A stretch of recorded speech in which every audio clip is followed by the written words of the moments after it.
रामचरितमानस रामायण चौपाई Balkand page number 46 के समस्त श्लोकों का हिंदी अनुवाद। चारों भाइयों के जो बाल चरित हैं वे ही इसमें लिखी हुए रंग बिरंगे बहुत से कमल हैं।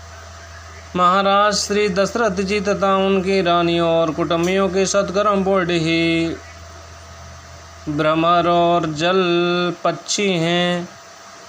श्री सीता जी की स्वयंवर की जो सुंदर कथा है वही इस नदी में सुहावनी छवि छा रही है। अनेकों सुंदर विचारपूर्ण प्रश्न ही इस नदी की नावें हैं और उनके विवेक युक्त उत्तर ही चतुर केवट हैं।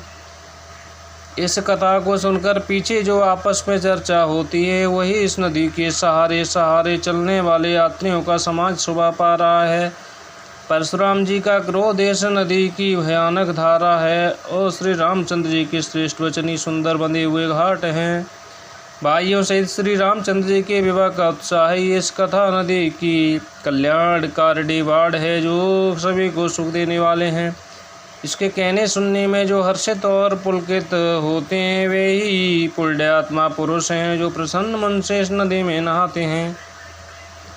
श्री रामचंद्र जी के राज तिलक के लिए जो मंगल साज सजाया गया वही मानो पर्व के समय इस नदी पर यात्रियों के समूह इकट्ठे हुए कि कई की बुद्धि ही इस नदी में काई है जिसके फलस्वरूप बड़ी भारी विपत्ति आ पड़ी। संपूर्ण अनगिनत उत्पातों को शांत करने वाला भरत जी का चरित्र नदी तट पर किया जाने वाला जप यज्ञ है। कलयुग के पापों और दुष्टों के अवगुणों के जो वर्णन हैं वे ही इस नदी की जल का कीड़ा और बगुले कोए हैं।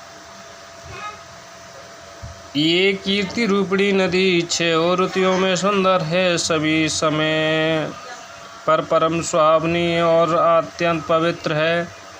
इसमें से पार्वती का विवाह हेमंत ऋतु है। श्री रामचंद्र जी के जन्म का उत्सव सुखदाही शिशिर ऋतु है। बोलो सियावर रामचंद्र भगवान की सदा जय हो।